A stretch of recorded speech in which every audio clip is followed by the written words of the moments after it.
World news के sponsor हैं स्वागत, अदरक, लहसुन और मसाले 100% प्योर एंड हाइजीनिक। अस्सलाम वालेकुम, आदाब। मैं हूं खलील फरहाद। शुरू करते हैं वर्ल्ड न्यूज़ हेडलाइंस के साथ। अमेरिका, कनाडा और इजरायली हुकूमत को लगा बड़ा झटका। अक़वाम मुत्तहिदा में इसराइल के खिलाफ 6 करारदादें मंजूर। इंसानी हकूक़ के खिलाफ वर्जियों के बेशमूल ग़ज़ा के शहरियों के खिलाफ ताकत के इस्तेमाल की गई मज़म्मत। हमास ने 3 अफराद को सुनाई मौत की सज़ा। गजा पर जंग मुसल्लत करने वाले इसराइल की मदद का इल्ज़ाम। एक और शख्स को ड्रग्स के कारोबार के जुर्म में दी गई सज़ाए मौत।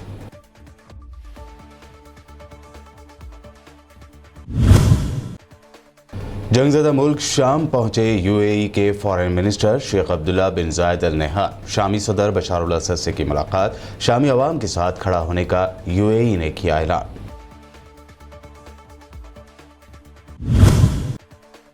शादी के बजाय लाइफ टाइम पार्टनर रखने का मुतनाज़ बयान देने वाली मलाला ने कर ली शादी। पाकिस्तानी क्रिकेट टीम के हाई परफॉर्मेंस के जनरल मैनेजर असर बने दूल्हा। बर्मिंघम में मुनक्कद हुई शादी की तकरीब।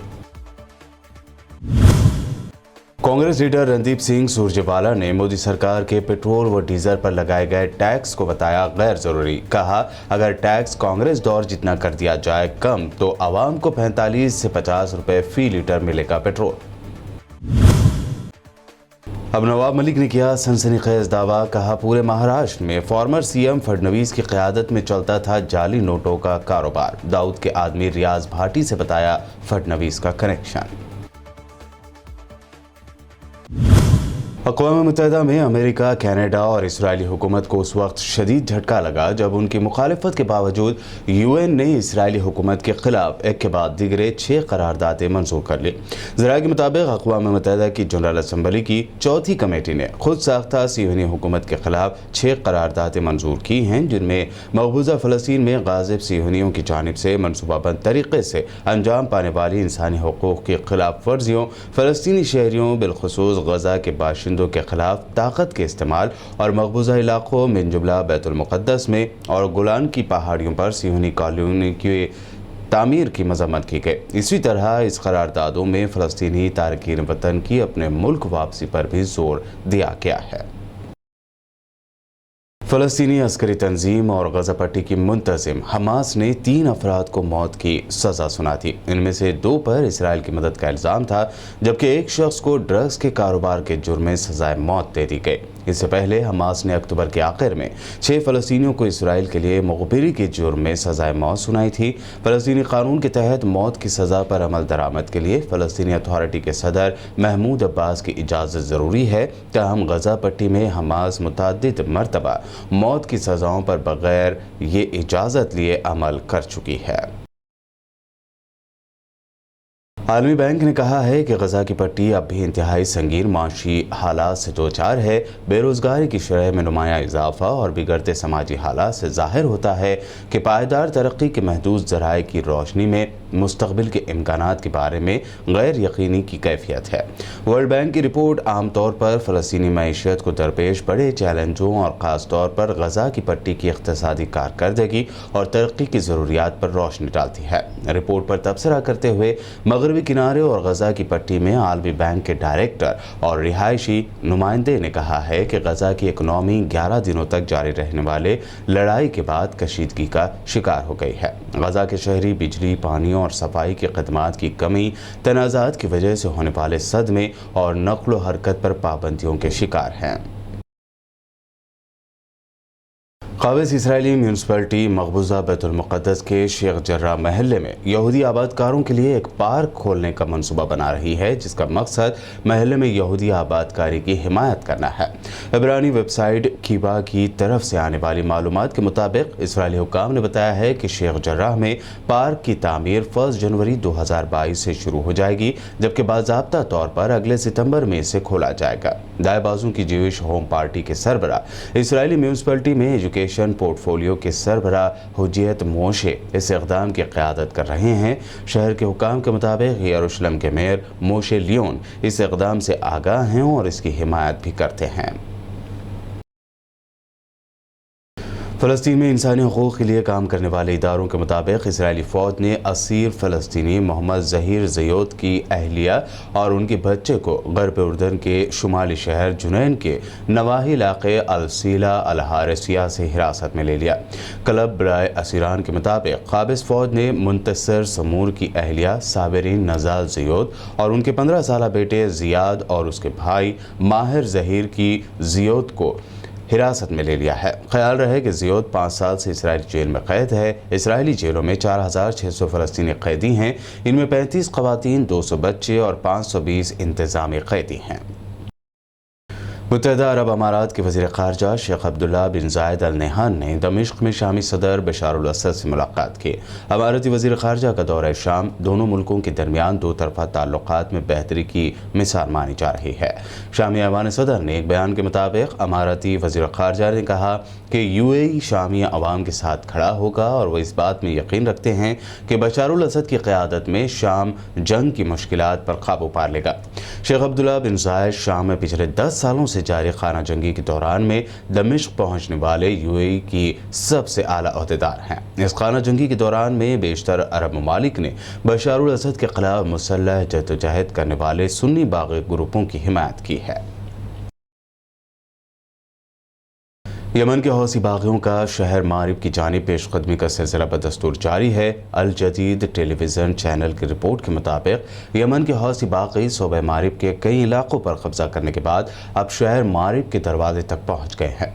यमन के ज़राए का कहना है कि इस पेशकदमी के बाद मंसूर हादी की हुकूमत से वाबस्ता फोर्स ने इस शहर के रास्तों में बारूदी सुरंगें बिछा दी हैं ताकि यमन के हौसी बागियों की पेशकदमी को रोका जा सके। बता दें कि सऊदी क़यादत वाली इत्तेहादी फोर्स की जानिब से बड़े पैमाने पर मारिब पर फ़िज़ाई हमले किए जा रहे हैं। इस दरमियान यमन में आईनी हुकूमत की हिमायत करने वाले अरब इत्तेहाद ने गुज़िश्ता 24 घंटों के दौरान सरवा और अल-जौफ में फिर हौसी मलेशिया के मेकानिज़म और अनासर को निशाना बनाने के लिए 30 ऑपरेशंस और फ़िज़ाई हमले किए, जिनमें 100 से ज़ायद हौसी बागियों को हलाक करने का दावा किया गया। इत्तेहाद ने तस्दीक की है कि कार्रवाई के नतीजे में 22 फौजी गाड़ियों और हथियारों के गोदामों को भी तबाह करने के अलावा मलेशिया यानी हौसी बागियों के 110 जंगजुओं को हलाक किया गया। यमनी कौमी फ़ौज के दस्तों, जिन्हें अवामी मज़ाहमतकारों की हिमायत हासिल है, उन्होंने मारिब के मगरिब में वाक़ सरवाह में जना महाज पर बागियों पर हमला किया। अफगानिस्तान के क़ायम मकाम होम मिनिस्टर सिराजुद्दीन हक्कानी का कहना है कि हम दुनिया के लिए ख़तरा नहीं हैं और हम दूसरे ममालिक से एतमाद साजी के लिए तैयार हैं। सिराजुद्दीन हक्कानी ने एक बयान में कहा है कि हमारी जंग अपनी आज़ादी के लिए जायज़ हक़ के लिए थी। हम दुनिया से बेहतर ताल्लुक़ात के ख्वाहिशमंद और दोहा मुआहदे के पाबंद हैं। ख्याल रहे कि 15 अगस्त को काबुल पर कंट्रोल हासिल करने के बाद तालिबान ने 7 सितंबर 2021 को अबूरी काबीना का ऐलान किया था। अबूरी काबीना में मुल्ला मोहम्मद हसन अख़ुंद को अबूरी वज़ीर आज़म मुक़र्रर किया गया है, जो अक़वाम मुत्तहिदा की पाबंदियों की फहरिस्त में शामिल हैं और साल 2001 तक तालिबान के साबिक़ दौर में भी अहम ओहदों पर फाइज रहे हैं। इसके अलावा तालिबान के शरीक बानी मुल्ला अब्दुल गनी बरादर को नायब वज़ीर आज़म मुक़र्रर किया गया है, जबकि सिराजुद्दीन हक्कानी को होम मिनिस्टर मुक़र्रर किया गया है। सिराजुद्दीन हक्कानी की गिरफ्तारी पर अमेरिका ने लाखों डॉलर्स इनाम का ऐलान कर रखा था। नोबल इनाम याफ्ता मलाला यूसुफ़ज़ई पाकिस्तानी शहरी असर मलिक के साथ शादी के बंधन में बंध गई हैं। ईजाब व कबूल की मजहबी रस्म बर्मिंघम में एक मुख्तसर तकरीब में अदा की गई। मलाला ने ट्विटर पर अपनी शादी की इत्तला दी है। 17 बरस की उम्र में नोबल इनाम हासिल करने वाली मलाला यूसुफ़ज़ई अब 24 साल की हैं। उन्होंने अपनी शादी की इत्तला देते हुए लिखा कि आज मेरी ज़िंदगी का बहुत कीमती दिन है। असर और मैं एक दूसरे के शरीक के हयात बन गए हैं। हमने बर्मिंघम में अपने ख़ानदान वालों के साथ घर पर निकाह की एक छोटी सी तकरीब की। हमारे लिए दुआ कीजिएगा। हम अपने आगे के सफ़र में इकट्ठे चलने के लिए पुरजोश हैं। मलाला यूसुफ़ज़ई की ट्वीट के बाद उनको मुबारकबाद देने वालों का तांता बन गया है। मलाला यूसुफ़ज़ई क्रिकेट की बड़ी शौकीन भी हैं। अपने मुतादिद इंटरव्यूज़ में वो इसका इजहार भी करती रही हैं। असर मलिक से उनकी क़ुर्बत की एक वजह क्रिकेट भी रही। असर मलिक पाकिस्तान क्रिकेट बोर्ड के हाई परफॉर्मेंस के जनरल मैनेजर हैं।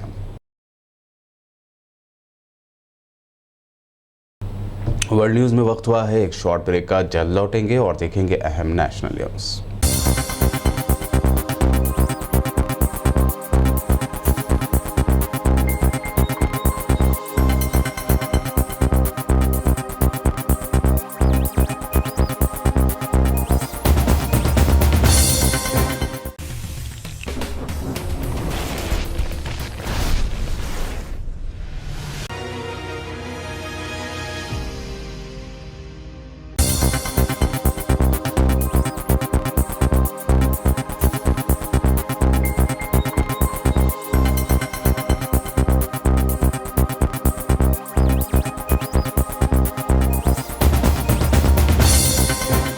ब्रेक के बाद आपका दोबारा खैर मकदम है। आइए अब देखते हैं अहम national news. Congress leader Randeep Singh Surjewala ने एक प्रेस कॉन्फ्रेंस में बताया कि गैर जरूरी पेट्रोल और डीजल पर मोदी सरकार ने जो टैक्स लगाया है, अगर वो कांग्रेस दौर जितना कर दिया जाए तो आज आवाम को पेट्रोल 45 से 50 रुपए फी लीटर मिल पाएगा। कांग्रेस ने 2014 में जब सत्ता छोड़ी तो डीजल पर केंद्रीय एक्साइज शुल्क 3 रुपया 56 पैसे लीटर था। आज कम करने के बाद भी वो 28 रुपया प्रति लीटर है। तो अगर आप इसे 2014 के, और उस समय कच्चे तेल की कीमत $108 प्रति बैरल थी, आज $80 प्रति बैरल है। अगर आप कांग्रेस के बराबर भी कर दें तो 24 रुपया लीटर तो डीजल कम हो जाएगा। पेट्रोल पर केंद्रीय एक्साइज शुल्क 9 रुपया 48 पैसे प्रति लीटर था जब कांग्रेस ने सरकार छोड़ी, और आज कम करने के बावजूद भी वो लगभग 29 रुपया लीटर है। तो 21 रुपया लीटर पेट्रोल कम हो जाएगा अगर कांग्रेस की सरकार के बराबर कर दें तो। जो प्रांतों का वैट है वो केवल 8 से 12% ही है पेट्रोल डीजल की कीमत का, इसलिए उसमें 50 पैसे 1 रुपया कम करने का बहुत ज्यादा 2-4 रुपये का अंतर हो सकता है। जिस दिन मोदी जी 23 लाख करोड़ की लूट जो वो 7 साल में कर चुके पेट्रोल और डीजल पर एक्साइज की वसूली से, वो सरदार मनमोहन सिंह जी और सोनिया गांधी जी और कांग्रेस की सरकार के बराबर कर देंगे, इस देश में पेट्रोल की कीमत 40 से 45 रुपया, 50 रुपया लीटर, और डीजल उससे 5 से 10 रुपया सस्ता हो जाएगा। कांग्रेस की जानिब से मुल्क भर में जन जागरण अभियान नामी अवामी मुहिम छेड़ी जा रही है, जिसके तहत आम शहरियों को मोदी सरकार की जानिब से मुसल्लत की गई महंगाई के बारे में वाकिफ करवाया जाएगा। और हम लोगों का ये उद्देश्य है कि इस देश में जिस प्रकार से नोटबंदी से लेकर जीएसटी और जीएसटी से लेकर कोविड हैंडलिंग में जिस प्रकार से इस देश की अर्थव्यवस्था बिगड़ी है, और जो गरीब और यहाँ तक कि मध्यम वर्गीय परिवार हैं, उनको अपने परिवार के बजट को बैलेंस करने में भी दिक्कत आ रही है। इस पूरे अभियान को हम लोग जन जन तक पहुंचाने का हमारा संकल्प है, और पहले महंगाई का हम लोगों ने विषय लिया है, उसके बाद बेरोजगारी भी है, किसान की समस्याएं भी हैं, मज़दूरों की समस्याएं भी हैं, अनेक और समस्याएं हैं, उनको भी इसी के माध्यम से हम लोग आगे लेते जाएंगे। मैं माननीय वेणुगोपाल जी का आभारी हूँ, एआईसीसी का आभारी हूँ, जिन्होंने हमारी इस पूरी समिति का पूरा सहयोग किया, और हमें विश्वास है कि आप सभी के माध्यम से हम जन जन तक अपनी आवाज़ पहुंचा पाएंगे। महाराष्ट्र के मिनिस्टर नवाब मलिक ने सनसनीखेज दावा करते हुए कहा कि रियासत के फॉर्मर सीएम देवेंद्र फडणवीस की क़यादत में पूरे महाराष्ट्र में जाली नोटों का कारोबार चलता था। साथ ही नवाब मलिक ने माफिया डॉन दाऊद इब्राहिम के आदमी रियाज भाटी से फडणवीस का कनेक्शन होने की बात कही। जो लड़ाई में लड़ रहा था या लड़ रहा हूँ, जो एनसीबी में निर्दोष लोगों को फंसाने का, हजारों करोड़ की उगाही करने का, कहीं ना कहीं देवेंद्र जी उसको डाइवर्ट करने का प्रयास कर रहे हैं। और सिर्फ डाइवर्ट करने का नहीं, उस अधिकारी को बचाने का प्रयास हो रहा है, क्योंकि देवेंद्र जी के उस अधिकारी के पुराने संबंध हैं। हमसे गंभीर आरोप मैं लगा रहा हूं देवेंद्र जी आप पे, कि जब 8 नवंबर 2016 को नोटबंदी हुई, मोदी जी ने कहा कि नोटबंदी इसलिए किया जा रहा है, आतंकवाद खत्म होगा, काला धन खत्म होगा, और एक बात मोदी जी ने कही थी कि बड़े पैमाने पे जाली नोट है, उसे खत्म करने के लिए हम नोटबंदी का काम कर रहे हैं। 8 अक्टूबर 2017 तक लगभग 1 साल तक महाराष्ट्र में जाली नोट का एक भी मामला सामने नहीं आया, क्योंकि देवेंद्र जी के प्रोटेक्शन में जाली नोट का खेल इस महाराष्ट्र में चल रहा था और उस मामले को रफा दफा करने के लिए देवेंद्र जी ने उसमें मदद करने का काम किया। विश्व हिंदू परिषद और बजरंग दल ने रायपुर कलेक्टर और एसपी को एक रिटर्न दरख्वास्त देकर मुतालबा किया है कि stand up comedian Munawar Faruqui के 14 नवंबर को होने वाले शो की इजाज़त नहीं दी जानी चाहिए, क्योंकि फारूकी ने माजी में हिंदी देवी देवताओं का मुबैना तौर पर मजाक उड़ाया था। इन तंजीमों ने धमकी दी कि अगर मकामी इंतज़ामिया प्रोग्राम की इजाज़त देता है तो वो शो को बंद कर देंगे। दरख्वास्त के मुताबिक अगर रायपुर में प्रोग्राम मुनक़्क़द होता है तो इसकी जिम्मेदारी इंतज़ामिया की होगी और बजरंग दल अपने तरीके से ये प्रोग्राम नहीं होने देगा। बता दें कि कॉमेडियन मुनव्वर फारूकी पर इससे पहले मुनव्वर फारूकी पर बीजेपी एमएलए के बेटे की शिकायत पर हिंदू देवी देवताओं की तौहीन का इल्ज़ाम लगाकर गिरफ्तार किया गया था। ताहम सुप्रीम कोर्ट से उन्हें अबूरी जमानत मिली। बजरंग दल और विश्व हिंदू परिषद यानी वीएचपी जहां कहीं भी मुनव्वर फारूकी का प्रोग्राम होता है उसे कैंसिल करने की धमकियां देते हैं। कांग्रेस की जनरल सेक्रेटरी प्रियंका गांधी ने आज यूपी पुलिस की जानिब से एहतजाजी खवातीन के साथ की गई मारपीट की शदीद मजम्मत की। उन्होंने ट्वीट में लिखा कि यूपी सरकार की जानिब से आशा बहनों पर किया गया एक बार उनकी जानिब से किए गए कामों की तौहीन है। प्रियंका गांधी के मुताबिक मेरी आशा बहनों ने कोरोना में वो दीगर मौक़ों पर पूरी लगन से अपनी सर्विस दी। एहसासी तनख्वाह उनका हक है, उनकी बात सुनना हुकूमत का फ़र्ज़ है। प्रियंका गांधी ने आगे लिखा कि आशा बहनें एजाज़िये की हकदार हैं और मैं इस लड़ाई में उनके साथ हूं। इस ट्वीट के साथ प्रियंका गांधी ने एक वीडियो भी शेयर किया है जिसमें लिखा गया है कि शाहजहांपुर में अपनी मांग को लेकर सीएम से मिलने जा रही आशा बहनों को पुलिस ने पिटवाया और जूतों से रौंदा।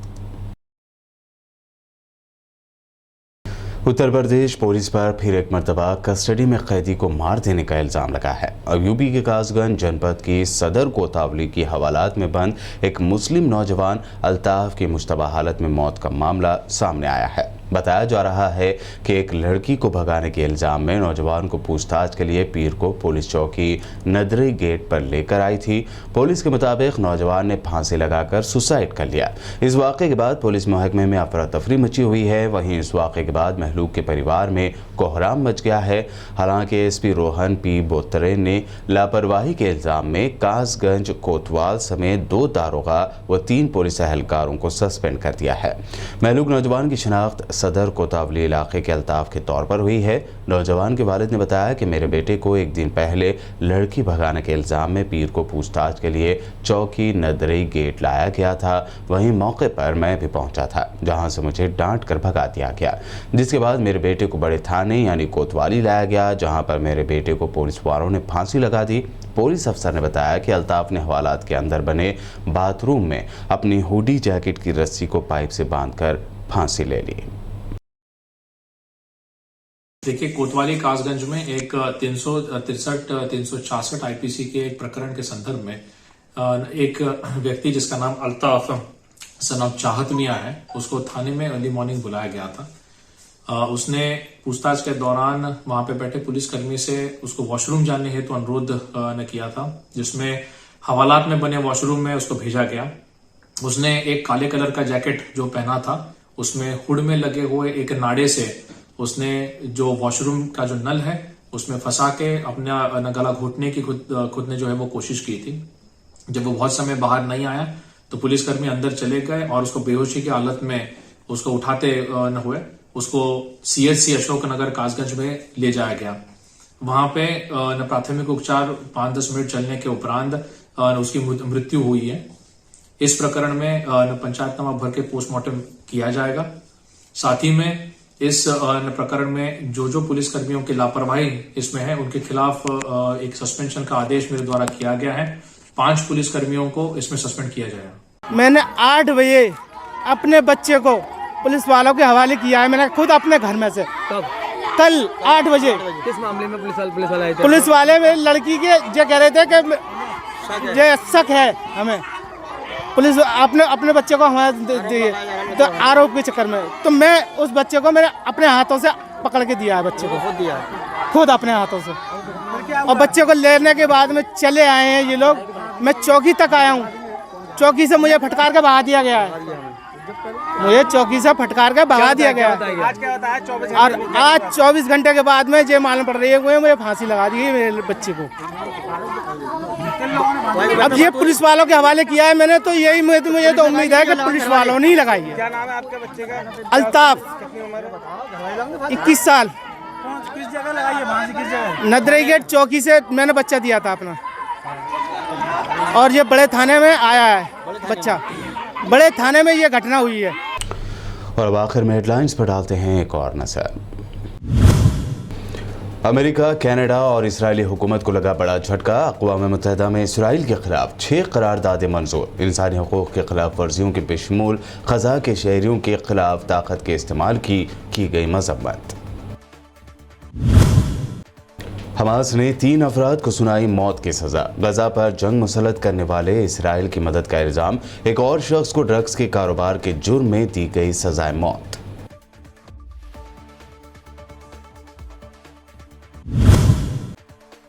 जंगज़दा मुल्क शाम पहुंचे यूएई के फॉरेन मिनिस्टर शेख अब्दुल्ला बिन जायद अल नहयान। शामी सदर बशार अल असद से की मुलाकात। शामी अवाम के साथ खड़ा होने का यूएई ने किया ऐलान।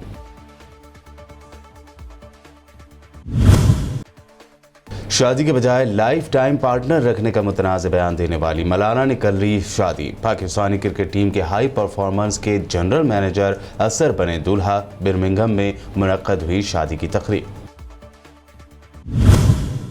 कांग्रेस लीडर रणदीप सिंह सुरजेवाला ने मोदी सरकार के पेट्रोल व डीजल पर लगाए गए टैक्स को बताया गैर जरूरी। कहा, अगर टैक्स कांग्रेस दौर जितना कर दिया जाए कम तो आवाम को 45 से 50 रुपए फी लीटर मिलेगा पेट्रोल। अब नवाब मलिक ने किया सनसनीखेज दावा। कहा, पूरे महाराष्ट्र में फॉर्मर सीएम फडणवीस की क़यादत में चलता था जाली नोटों का कारोबार। दाऊद के आदमी रियाज भाटी से बताया फडणवीस का कनेक्शन। वर्ल्ड न्यूज़ में अभी आपने देखी अहम नेशनल और इंटरनेशनल न्यूज़। वक्त हुआ है आपसे विदा लेने का। ताज़ा तरीन अपडेट्स और दिलचस्प प्रोग्राम्स के लिए बने रहिए हमारे साथ और देखते रहिए BBN चैनल।